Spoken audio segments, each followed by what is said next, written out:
रोज़ ज़ियारतेर आशाय रोज़ ज़ियारतेर आशाय पियासी অন্তর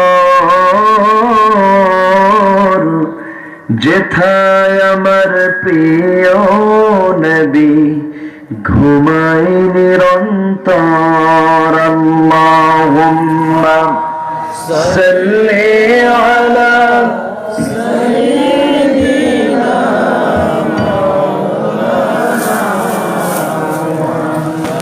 ওয়া আলা আলি সাইয়্যিদিনা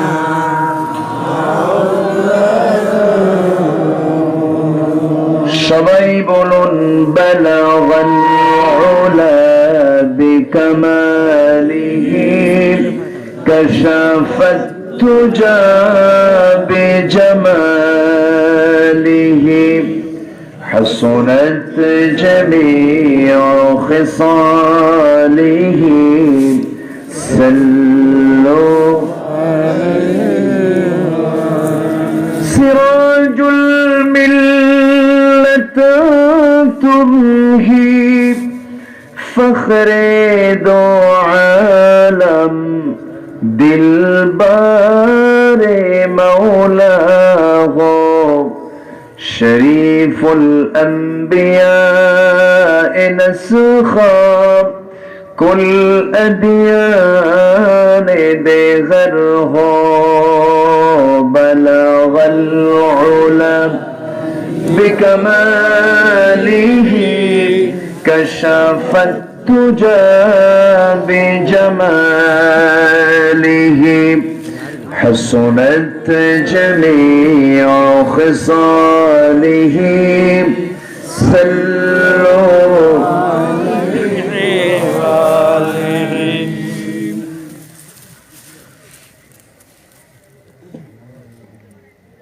সিলেট অঞ্চলের হবিগঞ্জ জেলার নবীগঞ্জ উপজেলার আসলপুর ইসলামী যুব সমাজ মাহফিল ইন্তেজামিয়া কমিটি কর্তৃক আয়োজিত ষষ্ঠ বার্ষিকী তাফসীরুল কোরআন মাহফিল ইসলামী মহাসম্মেলনের আজকের এই মহৎ আয়োজনের সম্মানিত সুযোগ্য সভাপতি ইসলাম দরদি ব্যক্তিত্ব জনাব আব্দুল খালিক মিয়া আমার পূর্বে কথা বলেছেন প্রথিতযশা আলেম দ্বীন মাওলানা আব্দুল হক সাহেব আলোচনা রেখেছেন প্রথিতযশা আলেম দ্বীন মুহতারাম মাওলানা আব্দুল নূর সাহেব উপস্থিত হযরত উলামায়ে কেরাম ফদল ইজাম বিশেষ করে আজকের মাহফিলের প্রধান মেহমান যিনি হবিগঞ্জ এক নির্বাচনী এলাকার সম্মানিত সংসদ সদস্য জনাব এম এ মনিম চৌধুরী বাবু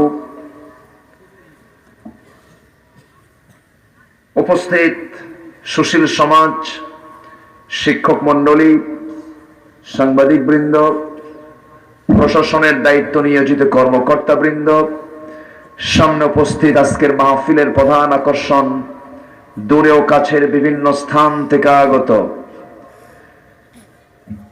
কালেমার পতাকাবাহী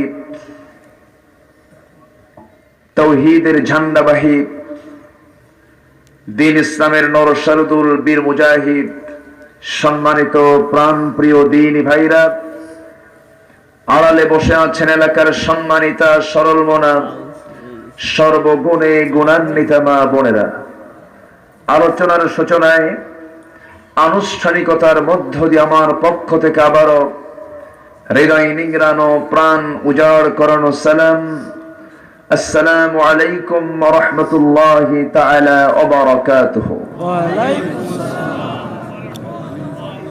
সবাই কেমন আছেন? আলহামদুলিল্লাহ। ভালো থাকার মতো শ্রেষ্ঠ নিয়ামত পৃথিবীতে আর আছে? এত সুন্দর শ্রেষ্ঠ একটি নিয়ামতকে সাথে নিয়ে আমরা এই শীতের কনকনে হাড় কাঁপানো শীতকে উপেক্ষা করে আমরা ঠান্ডা মাটিতে বসে আছি যে কিতাব থেকে কথা শোনার জন্য, যে কিতাবের ঠিকানা হলো দুনিয়া নয়, লাউহে মাহফুজ। সেই কিতাবের আলোচনা শোনার জন্য যে মনিব আমাকে আপনাকে অনেক লোকের মাঝ থেকে যিনি নির্বাচিত করলেন, সেই মহান মাহবুদের দরবারে আমরা সবাই লাখ কোটি সাজুদ শুকর আদায় করি। হৃদয় থেকে আমরা প্রাণ খুলে মুহাব্বতান বলে উঠছি আলহামদুলিল্লাহ। আবারও বলছি আলহামদুলিল্লাহ। সবাই বলুন আল্লাহুম্মা লাকা আসলামতু ওয়া বিকা আমানতু ওয়া আলাইকা তাওয়াক্কালতু ওয়া ইলাইকা আনাবতু। সবাই বলুন একযোগে আল্লাহুম্মা ইন্নী আসআলুকা আল হুদা ওয়াত তুকা ওয়াল আফাফ ওয়াল গিনা। আমরা আল্লাহ তাআলার শুকর আদায় করে নিলাম। সম্মানিত দ্বীনী ভাইরা, আমরা কোরআন শুনতে এসেছি, কোরআন বুঝতে এসেছি, কোরআন জানতে এসেছি। সম্মানিত ভাইরা, কোরআন আল্লাহ পাক নাজিল করেছেন যত আগে, সেই যুগে আধুনিক এই তথ্য প্রযুক্তির কোনো কিছু ছিল না, ছিল না কোনো বিদ্যুৎ, ছিল না স্যাটেলাইট, কোনো ক্যামেরা, ছিল না কোনো দ্রুতগামী যানবাহন। এরপর আধুনিক কোন যন্ত্রপাতির কোন উপস্থিতি সেই যুগে ছিল না। কিন্তু যে যুগে কোরআন নাজিল হলো, সেই যুগে কোরআন নাজিল হওয়ার পরেও আজকের এই তথ্য প্রযুক্তির চূড়ান্ত উৎকর্ষ সাধনের যুগেও কোরআনের কোন ভুল ব্যর্থতা কেউ প্রমাণ করতে পেরেছে? আসতে বলবেন না, পেরেছে? পারে নাই। বরঞ্চ পৃথিবীর যত ডেভেলপমেন্ট হয়েছে, তথ্য প্রযুক্তি সহ সার্বিকভাবে সব তথ্য ধার করে নিয়েছে কোরআন থেকে। যেরকম সুবহানাল্লাহ। কোরআনের দিল বলা হয় কোন সূরাকে বলুন তো? সূরা ইয়াসিনকে আমরা কোরআনের দিল বলে জানি। কেন বলা হলো? এই সূরা ইয়াসিনের ভিতরে আল্লাহ রাব্বুল আলামিন ম্যাক্সিমাম কথা বলেছেন সায়েন্স টেকনোলজি নিয়ে, বিজ্ঞান নিয়ে যা শুরু করেছেন। ইয়াসিন ওয়াল কুরআনিল হাকীম ইন্নাকা লামিনাল মুরসালিন আলা সিরাতিন মুস্তাকিম। কোরআন হলো বিজ্ঞানময় একটি কিতাব। সায়েন্সের সমস্ত তথ্যের মধ্যে পাওয়া যায়। আল্লাহ পাক এই সূরার ভিতরে সূর্যের কথা বলেছেন, চন্দ্রের কথা বলেছেন, আকাশের কথা বলেছেন। আল্লাহ রাব্বুল আলামিন সমুদ্রের কথা বলে দিয়েছেন। আমরা বিভিন্ন বিজ্ঞানীদের মাধ্যমে বিভিন্ন তথ্যগুলো শুনি। একবার শুনি পৃথিবী না সূর্য ঘোরে, আবার শুনি সূর্য নয় পৃথিবী ঘোরে, এখন দেখি ওদের মাথায় ঘোরে। কিন্তু ঘোরে কোনটা? আল্লাহ রাব্বুল আলামিন কত আগে জানিয়ে দিলেন, লাশ-শামসু ইয়ানবাগি লাহা আন তুদরিকাল কমারা ওয়ালাল-লাইলু সাবিকুন নাহার ওয়া কুল্লুন ফি ফালাকিন ইয়াসবাহুন। সূর্যের ক্ষমতা নাই চন্দ্রকে টপকে যায়, চন্দ্রেরও ক্ষমতা নাই সূর্যকে টপকে যায়, বরঞ্চ প্রত্যেক সৃষ্টি তার নিজ নিজ কক্ষপথে সুনির্দিষ্ট নির্দিষ্ট জায়গার মধ্যে তারা পরিভ্রমণ করছে। মানে সূর্য ঘোরে, পৃথিবীও ঘোরে। যেরকম সুবহানাল্লাহ। নিজ নিজ ওয়েতে, কক্ষপথে এরা পরিভ্রমণ করছে। এইরকম করে সব আপডেট তথ্যগুলো আমরা কোরআন থেকে পাই।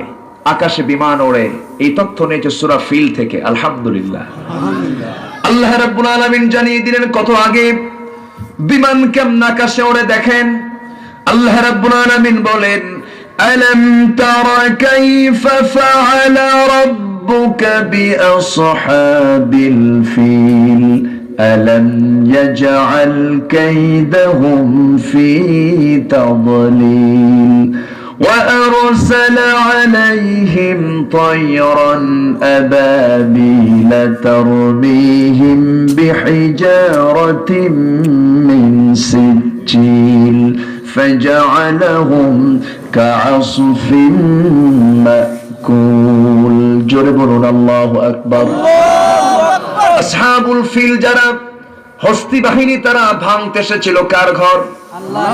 কার ঘর? আমার নবীর জন্মের আগের কথা রাসূলকে জানিয়ে দেওয়া হলো, হে রাসূল, সেই আসহাবুল ফিলদেরকে আমি কেমনে প্রতিহত করেছি, তাদের ষড়যন্ত্র আমি বানচাল করে দিয়েছি, তাদেরকে নাস্তানাবুদ করার জন্য আমি আল্লাহ আবাবিল নামক জঙ্গি বিমান পাঠিয়ে দিয়েছি। দেখেন কত আগে আল্লাহ বিমান পাঠাইছে। মুসলমান কোরআন থেকে এই জাতীয় তথ্য না নিয়া, মুসলমানের ভিতরে কিছু কিছু এক শ্রেণী আছে, তথ্য নিল কি, খ্রিস্টানরা এগুলো তথ্য নিয়া বিমান আবিষ্কার করলো, সাবমেরিন তৈরি করলো, ক্ষেপণাস্ত্র তৈরি করলো, আর মুসলমান কোরআন থেকে আবিষ্কার করলো রাসূল নূরের তৈরি না মাটির তৈরি। আমার কথা কি বুঝতেছেন? মুসলমান খুঁজে বের করলো যে আমরা নাভিতে হাত বাঁধবো না বুকে হাত বাঁধবো। মুসলমান এখান থেকে খুঁজে পেল যে ফরজ নামাজের পরে মোনাজাত আসতে না নাই, আমিন আসতে না জোরে। এই সমস্ত ঠুনকো ঠুনকো বিষয় আজকে মুসলমানদের মধ্যে বিভাজন সৃষ্টি করার একটা অন্যতম হাতিয়ার হিসেবে গ্রহণ করে নিয়েছে তারা। আসতে কবেন না জোরে, কোন ঠিক কিনা? মাঝখানে ওরা নেতাগিরি করে আর আমরা পরস্পর দ্বন্দ্বে দ্বন্দ্বে শেষ হয়ে যাচ্ছি। মুসলমান অনেক কথা আছে, আস্তে আস্তে বলবো, সবাই শুনতে রাজি আছেন তো? কিন্তু কাদের ভাইয়ের ক্যামেরা আমার দিকে এমন ভাবে তাক করে আছে, মানে কিরামন কাতিবিনের মতো, বুঝলেন? আমার চোখে একটু লাগে, মানে প্রত্যেক দিন এই সমস্যা হয় তো চোখে আমার, ইদানিং চোখ দিয়ে পানিও পড়ে, কষ্ট হয়। এরপর আবার ইদানিং প্রযুক্তি এত ডেভেলপ হয়েছে, মোবাইল পাইলেই সেলফি বেরান, কুজুর একটা ছবি, কি যে মুশকিল, না দিলে পরে আবার খুব বেজায় মন খারাপ হয়ে যায়। তো আসলে ক্যামেরার ফ্রেমে নয়, আমরা সবকিছু হৃদয়ের ফ্রেমে তুলবো। কিসের ফ্রেমে? হৃদয়ের ফ্রেমে, কলবের ফ্রেমে তুলতে হবে, তাহলেই সব থাকবে।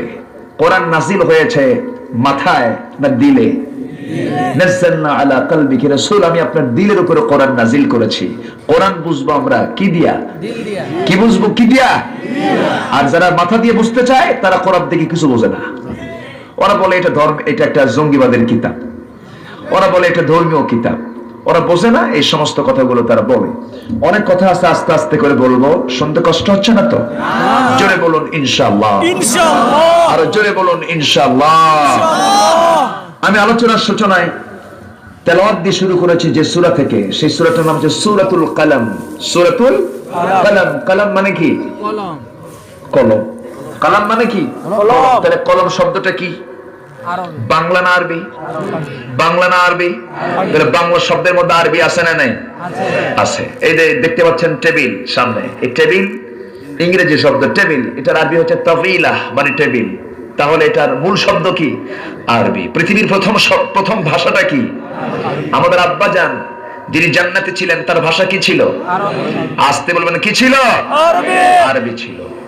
কিন্তু ভাষাটা ধীরে ধীরে, মানে ভৌগোলিক কারণে 10 মাইল পর পর ভাষার চেঞ্জ হয়, একটা পরিবর্তন চলে আসে। যেরকম হবিগঞ্জের এই নবীগঞ্জের ভাষা একরকম, মাধবপুরের ভাষা আরেক রকম, ঠিক কিনা? মাধবপুরের সঙ্গে ব্রাহ্মণবাড়িয়ার একটা টান আছে, আর নবীগঞ্জের সঙ্গে মৌলভীবাজারের একটা টান আছে, আবার মৌলভীবাজারের ওই প্রান্তের সাথে আবার সিলেটের ওই প্রান্তে আবার টান আছে, আবার জয়ন্তপুরের সঙ্গে আবার রাজনগরের কোনো মিল নেই। কি ঠিক কিনা? এই যে একটা বিচিত্র ভাষার মধ্যে টানের কম বেশি, এটা কে করে দিয়েছেন? আসতে বলবেন না, কে করে দিয়েছেন? আল্লাহ দিয়েছেন। ভালো শুনি না কি বলে আপনাদের এখানে? ভালো আসেননি। দেখেন কি সুন্দর। আর চট্টগ্রামে বলে ওনারা কেন আছেন, এই যে ভাষাগুলো কে দিয়েছেন? আল্লাহ দিয়েছেন। এক মাহফিলে 2 ঘন্টা কথা বলার পর এক মাহফিল থেকে এক শ্রোতার সামনে থেকে দাঁড়ায়া চিটাগাং এর কথা বলছি আমি, পেকুয়াতে সম্ভবত। তো বলতেছে হুজুর, আমি বললাম ভাই আমি শেষ করে দিই, 2 ঘন্টা কথা হয়ে গেল। একজন তাই বলে হুজুর আর ফজলতি থাকুম, আমি আর বুঝি না। তো বললাম যে এটার একটা অনুবাদ কেউ করে দেন, আমি কিচ্ছু বুঝতেছি না। তো আরেকজন বললেন যে হুজুর উনি ফজর পর্যন্ত থাকতে রাজি। তো এই যে ভাষাগুলো, কত যে বিচিত্র ভাষা পৃথিবী জুড়ে আছে, এই ভাষাগুলোর রহস্যের দিকে তাকালে তোমার আল্লাহকে চেনা যায়। যেরকম সুবহানাল্লাহ, কত ভাষা আল্লাহ পাক দিয়েছেন। কিন্তু সকল ভাষার ভিতরে শ্রেষ্ঠ ভাষা হলো আরবি, সহজ ভাষা হলো আরবি, সহজেই বোঝার মতো ভাষা হলো আরবি। একটা ছোট্ট বাচ্চার সিনার ভিতরে কোরআনটা উঠতে সময় লাগে না। তার বড় প্রমাণ আমার দেশে বহু হাফেজ আছে যার বয়স 5-6 বছর। আছে না নাই? আছে। কোরআন যদি কঠিন হতো, মুখস্থ সহজে হতো না। কোরআনটা আল্লাহ রাব্বুল আলামিন এত সহজ করে দিয়েছেন। আল্লাহ রাব্বুল আলামিন বলেন ওয়ালাকাদ ইয়াসসারনাল কুরআনা লিযিকরি ফাহাল মিন মুত্তাকির। ও বান্দা, আমি তোমার জন্য কোরআনটাকে এত সহজ করে দিয়েছি, এত সহজ থেকে সহজতর করে দিয়েছি। তুমি কোন দিকে, কোন শিক্ষার দিকে আগে যাও?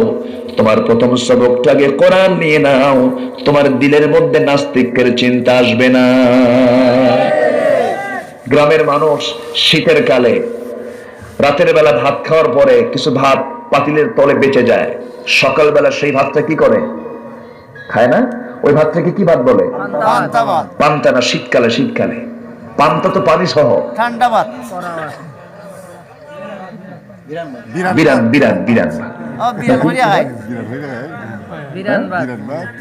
বিরান। আচ্ছা, না বিরান না, বিরিয়ানি তো আলাদা। বুঝতেছি, ঠান্ডা ভাত। আচ্ছা, ঠান্ডা ভাত। আচ্ছা, কিছু কিছু এলাকায় কড়কড়া বলে, কড়কড়া ভাত। এক একটা এলাকার এক একটা ভাষা থাকে। পাবনার ওইদিকে বলে আইলেনা ভাত। কত বিচিত্র ভাষা। তো এটাকে আপনি যদি সুন্দর করে তেল দিয়া, সরিষার তেল, পেঁয়াজ, রসুন ফাইন করে সরিষার তেল দিয়ে মাখায় খেলে মজা আছে না নাই? চেহারার দিকে তাকালে তো মনে হচ্ছে এখনই খাওয়া শুরু হয়ে গেছে। একটা মজা আছে না নাই? তো ওই যে পেঁয়াজের একটা মিশ্রণ ওই ভাতের সঙ্গে লেগে গেল। সারাদিন আমি পোলাও, কোরমা, বিরিয়ানি, জর্দা সব খেলাম। সকালবেলা খালি পেটে ওই খাবার খেয়েছি। ঢেকুশ উঠবে কোনটার? ওই পেঁয়াজের। কেন? এর মূল কারণ হলো আমার ফাঁকা পেটটা উদ্বোধন হয়েছে ওই খাদ্য দিয়া। প্রত্যেক সন্তানের সিনায় আগে কোরআন তুলে দিতে হবে। যতক্ষণ পর্যন্ত জাতির শিক্ষার প্রথম সবক কোরআন দিয়ে না হবে, ততদিন পর্যন্ত জাতির ভিতরে এক শ্রেণী নাস্তিক্যবাদের চেতনা নিয়ে তারা সমাজটাকে চালানোর অপচেষ্টায় লিপ্ত থাকবে। এজন্য সবার আগে শিক্ষার যে ক্যারিকুলাম, এর ভিতরে ইসলাম ঢুকানোর প্রয়োজন আছে না নাই? আসতে বলবেন না, আছে না নাই? কিন্তু ঢুকাবে কেমনে? জামাই বানাইছে হলো ওই মার্কা। আমরা যাব কোথায়? সম্মানিত ভাইয়েরা, আমরা শিখবো আগে কোরআন। জোরে বলি ইনশাআল্লাহ। কোরআন শিখতে কোনো বয়স লাগে না। কোরআন সবার জন্য, কোরআন সবার জন্য। আমার বন্ধুগণ,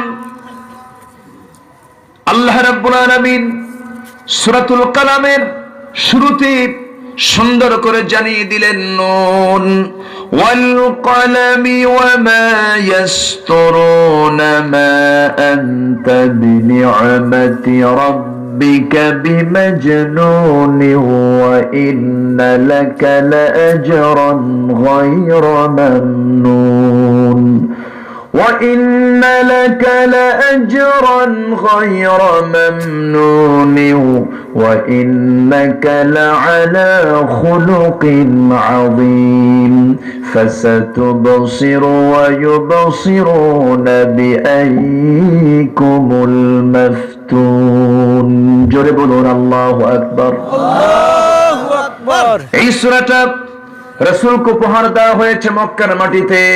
রাসূল জন্মগ্রহণ করেছেন মক্কায়, মৃত্যুবরণ করেছেন কোথায়? মদিনায়। রাসূলের দাদার বাড়ি হলো মক্কা, নবীজির নানার বাড়ি কোথায়? মদিনায়। রাসূল 13 বছর নবুয়তের সময় পাড়ি দিয়েছেন মক্কায়, 10 বছর পাড়ি দিয়েছেন মদিনায়। দুই স্থানে থাকার কারণে দুই স্থানে আল্লাহ রাব্বুল আলামিন কোরআনটা নাযিল করেছেন। এই সূরাটা মক্কায় নাযিল হলো সেই সময় রাসূলকে নিয়ে, যে সময় তাদের কুরাইশদের চূড়ান্ত মাস্টার প্ল্যান ছিল তাকে দুনিয়া থেকে বিদায় করবে কেমনে। রাসূলকে দুনিয়া থেকে বিদায় করার মাস্টার প্ল্যান যখন তারা হাতে নেয়, রাসূলকে নিয়ে বাজে মন্তব্য তারা প্রয়োগ করে। এই কোরআনের ভিত্তিতে আমরা জানতে পারি আমার রাসূলকে জীবনে কুরাইশ একটা দুইটা গালি দেয় নাই, 7টি অপবাদ তার বিরুদ্ধে দিয়েছিল। কয়টা অপবাদ? 7টা অপবাদ দিয়েছিল। রাসূলকে বলা হয়েছিল গণক, রাসূলকে বলা হয়েছিল কবি, জাদুকর, প্রতারক, লেসকাটা। এইরকম করে 7টি অভিযোগ নবীর বিরুদ্ধে খাড়া করেছিল। সব অভিযোগের পাল্টা জবাব দিয়েছেন কে? আসতে বলবেন না, কে দিয়েছেন? এখানে একটা জবাব আছে। রাসূলকে পাগল বলা হয়েছে, রাসূল যে পাগল নন তার বিরুদ্ধে কথা বলেছেন কে? আল্লাহ রাব্বুল আলামিন। আসুন আমরা সোজা আলোচনার দিকে চলে যাই। আল্লাহ রাব্বুল আলামিন একটা হরফ দিয়ে আয়াত শুরু করলেন, নুন। যারা আলেম ওলামা আছেন নুন শব্দ দিয়ে, নুন অক্ষর দিয়ে শুরু করলেন। নুন এই হরফের অর্থ পৃথিবীর কেউ জানে নাকি? কেউ কি জানে? অনেকে চুপ করে আছে, মনে হয় জানেন। কেউ কি আমরা জানি না? কে জানেন? আল্লাহ জানেন। এই যে প্রথম হরফটা দিয়ে দিলেন, এই হরফের অর্থ আমরা কেউ জানি না, পৃথিবীর কেউ জানে না, কিন্তু আল্লাহ পাক আমার আপনার জন্য কোরআন দিলেন। আমি জানবো না কেন? আল্লাহ পাক এমন আয়াত কেনই বা দিলেন? আমার আল্লাহ রাব্বুল আলামিন এই জন্য দিয়েছেন। দেখবেন সমাজের ভিতরে কিছু কিছু লোক আছে, কিছু ইলম কালাম হাসিল করে অহংকার করে। অহংকারী কিছু আলেম, অহংকারী কিছু জ্ঞানী আছে না নাই? আছে না নাই? সালাম দিলে উত্তর খুঁজে পাওয়া যায় না। দেখবেন কিছু কিছু হযরত আলা আছে, সালাম দিলে আসসালামু আলাইকুম, খালি মাথা ঝাঁকায়। আছে না নাই? কেমন আছেন? ভালো। শেষ না। এই পৃথিবীর সেরা মানুষ যিনি, যার সম্মান হচ্ছে আল্লাহর পরে, যার মর্যাদা আল্লাহ পাক এত বাড়িয়ে দিয়েছেন, সেই রাসূল এমন একজন ব্যক্তি ছিলেন যাকে পৃথিবীর কোন মানুষ, তার কাছে দূরের যে কোনো মানুষ সহজে কেউ আগে সালাম দিতে পারে নাই। সুবহানাল্লাহ বলবেন না? এত একটা সিম্পল বিষয় রাসূল খুব অ্যালার্ট ছিলেন। রাসূল আগে সালাম দিতেন, সাহাবা কেরাম টের পেতেন না। সুবহানাল্লাহ। রাসূল কারীম সাল্লাল্লাহু আলাইহি ওয়াসাল্লামকে এক সাহাবী আগে সালাম দিতে পারেন না। সাহাবীর ভিতরে একটু জিদ চেপে গেল, না এত চেষ্টা করলাম রাসূলকে আগে সালাম দিব, পারি না, আজকে যেমন করে হোক আগে সালাম দেব। একটু টেকনিক করলেন, মোটা বৃক্ষের আড়ালে সাহাবী দাঁড়ায় গেলেন। আমার নবীজির অপেক্ষার প্রহর গুনলেন। নবীজি কাছাকাছি যখন রাস্তায় হেঁটে হেঁটে যখন কাছাকাছি চলে আসলেন, সাহাবী মোটা গাছের আড়াল থেকে, মোটা বৃক্ষের আড়াল থেকে আস্তে করে বের হয়ে রাসূলকে লক্ষ্য করে সালাম দিচ্ছেন, আসসালামু আলাইকা ইয়া রাসূলুল্লাহ। আমার নবীজি সালামের জবাব দিলেন, আর মুস্কি মুস্কি হাসি দিয়ে বলছেন, সাহাবীরে এমন কৌশল করে আগে সালাম দিলে কিন্তু সওয়াব পাবা না। যেরকম সুবহানাল্লাহ। সওয়াব যদি পেতে চাও সামনাসামনি আসো। অহংকার মুক্ত কাকে বলে? আল্লাহু আকবার। আর কয়েক পৃষ্ঠা ফিকহের কিতাব পড়া আর কয়েকশো হাদিস মুখস্থ করে বলে, ও কি জানে, ও তো ছাগল, ও কি জানে, ও তো গরু। যার একজনকে গরু ছাগল কয় সে আসল গরু ছাগল। আজ থেকে আবার নজরে কোন ঠিক কিনা? বড় বড় ঈদগাহ মাঠের ইমাম হলেই আলেম হওয়া যায় না। বড় ঈদগাহ মাঠের নিয়োগ হয়তো জোরপূর্বক তোমাকে দেওয়া হয়েছে, সুযোগ আসলে সব হাতছাড়া হয়ে যাবে। আস্তে কবেন না, জনগণ ঠিক কিনা? কারোর জন্য আজকে হয়তো সর্বনাশ হচ্ছে, একদিন তাদেরও পৌষ মাস আসবে, এক মাঘে শীত যায় না, ঠিক কিনা? তবে হকের পক্ষে কে আছেন? আস্তে বলে, হকের পক্ষে আমাদের সাথে কে আছেন? আল্লাহ আছেন, কোনো ভয় নাই।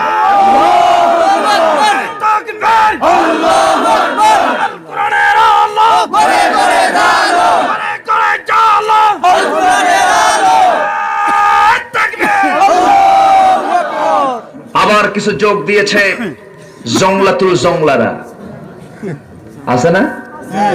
হলি আর্টিজানে রমজান মাসে হামলা হলো। আমি সেদিন ঢাকায় ছিলাম, হঠাৎ করে তারাবির সময় আমার কানে আসলো, তারাবির পর 10:30টার দিকে আমি শুনতে পেলাম যে সেখানে হামলা করেছে হোটেলে। বিদেশি কূটনীতিকদের তারা জিম্মি করে রেখেছে। হলি আর্টিজানে হামলা যারা করলো, যাই হোক, এতটুকুন জাতি স্পষ্ট হয়েছে, জঙ্গিবাদের সাথে মাদ্রাসার ছাত্রদের কোনো সম্পর্ক নাই। যতগুলো সেখানে জঙ্গি ধরা পড়েছে সবগুলো কলেজ ভার্সিটির ছাত্র। সম্মানিত ভাইয়েরা, ওরা কি করতে চায়? ওরা বোমা মেরে ইসলাম কায়েম করতে চায়। হোটেলে বোমা, আদালতে বোমা, রাস্তায় বোমা, এইরকম করে ইসলাম কায়েমের কোন সিস্টেম ইসলামে নাই। ইসলাম কখনো আগে আক্রমণ করে না, ইসলাম কখনো অ্যাটাক করবে না। কেউ যদি তাকে হামলা করতে আসে, সে শুধু তা প্রতিহত করবে। এটা হচ্ছে ইসলামের সিস্টেম। ইসলাম অফেন্সিভ নয়, ইসলাম ডিফেন্সিভ ভূমিকা পালন করবে। কিন্তু এরা বোঝে না। আমার একটা উদাহরণ মনে পড়লো, এক জামাই শাশুড়িকে নিয়ে গেছে ডাক্তারের কাছে, শাশুড়ির অসুখ হয়েছে। অসুখটা হলো কপালে হয়েছে ঘা। কপালে কি হয়েছে? ঘা হয়েছে। তো ডাক্তারের কাছে গিয়ে বলছে, স্যার আমার শাশুড়ির কপাল নিয়ে তো খুব সমস্যা, মুখের জায়গা, উনি তো মানে কপালটা বের করতে পারে না এবং প্রচন্ড কষ্ট হচ্ছে, প্রচন্ড ঘা, এর কি করা যায়? ডাক্তার বলল, ঠিক আছে, আমি কিছু অয়েন্টমেন্ট দিলাম, এটা লাগাবা, আর কিছু ওষুধ দিলাম, তবে সবচেয়ে বড় সতর্কতা হলো কোন ক্রমে কোন সময়ের জন্য যেন ওই ঘাতে যেন মাছি না পড়ে, তুমি এটা ভালো করে পাহারা দিবা। তো জামাই শাশুড়িকে নিয়ে এসে মনে মনে চিন্তা করলো যে এটা পাহারা দিতে হবে, খেলে ওষুধ খাওয়ালে তো কাজ হবে না। তো শাশুড়িকে বিছানায় শোয়া দিয়া পাশে চেয়ার নিয়ে বসে, হাতে রড নিয়ে বসে আছে। হাতে কি নিয়ে বসে আছে? রড নিয়ে। কি তাড়াবে? কি তাড়াবে? মাছি। মাছি খেতাবে, মাছি তাড়াবে। তো ঘাড় উপরে যখন মাছি পড়ছে, হাতে ছিল রড, গায়ে যত শক্তি আছে, হাঁকায় মারছে একদম কপাল যেটা। তো মাছি মরবে না শাশুড়ি মরবে? যদিও তার নিয়ত ছিল মাছি তাড়াবো আমি, কিন্তু মাছি মারতে গিয়া যেমন শাশুড়ি মরে যায়, ঠিক তেমন যারা বড় ইসলাম কায়েম করতে চায়, ইসলাম তো কায়েম হবে না, ইসলাম ধ্বংসের পরিকল্পনা এগুলো। আস্তে কেমন না, ঠিক কিনা? আমার তো মনে হয় এদের পেছনে ইহুদি খ্রিস্টানদের কিছু মদদ আছে। আসতে বলবেন না, আছে না? নাই, আছে। আমরা ওগুলোতে বিশ্বাসী নই। আমরা চাই শান্তি, সম্প্রীতি, ভালোবাসা, সংঘাত নয়। তবে বাতিল শক্তির সঙ্গে আমাদের কোনোদিন আপোষ হবে না। আমরা একমাত্র হকের পক্ষে টিকে থাকবো। এর জন্য যদি জান চলে যায়, জান দিতে রাজি আছেন তো? সবাই রাজি আছেন তো? জোরে বলি ইনশাআল্লাহ। আমাদের মূল মডেল হচ্ছেন মুহাম্মদুর রাসূলুল্লাহ, মুহাম্মদুর রাসূলুল্লাহ সাল্লাল্লাহু আলাইহি সাল্লাম। তো অহংকার করা যাবে না। অহংকারী কয়েক প্রকার: জ্ঞানের অহংকার, টাকার অহংকার, চেহারার অহংকার, ক্ষমতার অহংকার। ক্ষমতা যখন থাকে, খালি হ্যালো বলে, হ্যালো ওজি সাহেব, ওই যে ওদিক দিয়ে আসামি ঘরে ধরে নিয়ে যান, আছে না নাই? আছে না নাই? আছে। আপনার হ্যালোতে আজকে কাজ হচ্ছে, কিন্তু আপনার হ্যালো একদিন গেল হয়ে যাবে। আপনার হ্যালো কোনোদিন কাজ হবে না। অবশ্যই অসত্যের পতন অনিবার্য। জোরে বলি ইনশাআল্লাহ। জুলুমকে আল্লাহ পাক কখনো টিকসই করবেন না। এটা কার ওয়াদা? আসতে বলবেন না, কার ওয়াদা? আল্লাহর ওয়াদা। ক্ষমতার অহংকার করা যাবে না। আবার কিছু কিছু লোক আছে চেহারার বড় অহংকার করে, রাস্তায় যখন হাঁটে বুঝা আমি একখান মাল, কিচ্ছু না, শুধু 6 বার টয়লেট কর, তুই বউর মা কবি, তোর হুঁশ থাকবে না। অহংকার করা যাবে না। অহংকার কার? কিছু কিছু যুবক আছে দেখেন না প্যান্ট পরার সাইজ গুলো কি, নামাজ পড়তে গিয়ে সেদিন মসজিদে